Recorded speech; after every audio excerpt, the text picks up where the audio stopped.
ছোট ছোট বাচ্চারা অনেক সময় কোনো খাবার খেতে চায় না। আমরা যদি একটু ভিন্নভাবে বাচ্চাদের জন্য খাবার বানিয়ে দিই তাহলে বাচ্চারা মজা করে খাবে। আসসালামু আলাইকুম। আমি এখানে কিছু কলিজা নিয়ে নিলাম, মুরগির কলিজা। সামান্য লবণ দিয়ে দিলাম, সামান্য পরিমাণে হলুদের গুঁড়া দিয়ে দিলাম। হলুদ লবণ ভালোভাবে মাখিয়ে নেব।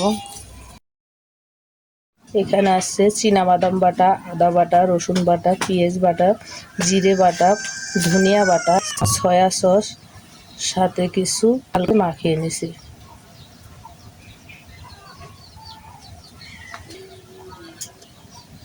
এবার 1 চামচ দই দিয়ে মিশিয়ে নেব। এবার কলিজাগুলো দিয়ে দিলাম মশলার মধ্যে। সমস্ত মশলা কলিজার গায়ে ভালোভাবে মেখে নিলাম।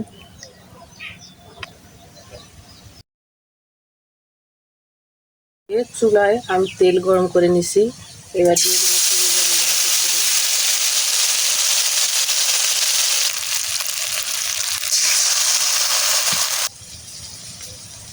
এবার একটু নেড়ে ছেড়ে নেব। কিছুক্ষণ নেড়ে ছেড়ে নিয়ে অবশিষ্ট যে মশলাটা ছিল সেটাও দিয়ে দেবো। চুলার আঁচ একদম লোতে রেখে এটা ঢাকনা দিয়ে 2 মিনিট সিদ্ধ করে নেব।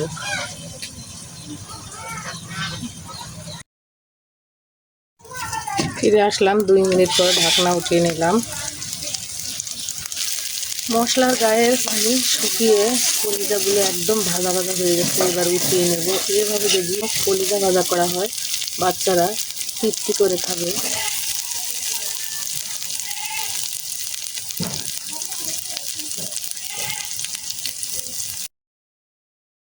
অসম্ভব মজাদার কলিজা ভুনা আপনারাও আপনাদের বাচ্চাদের জন্য একবার বাড়িতে বানিয়ে দিয়ে দেখতে পারেন। আশা করি ভীষণ মজা করে খাবে।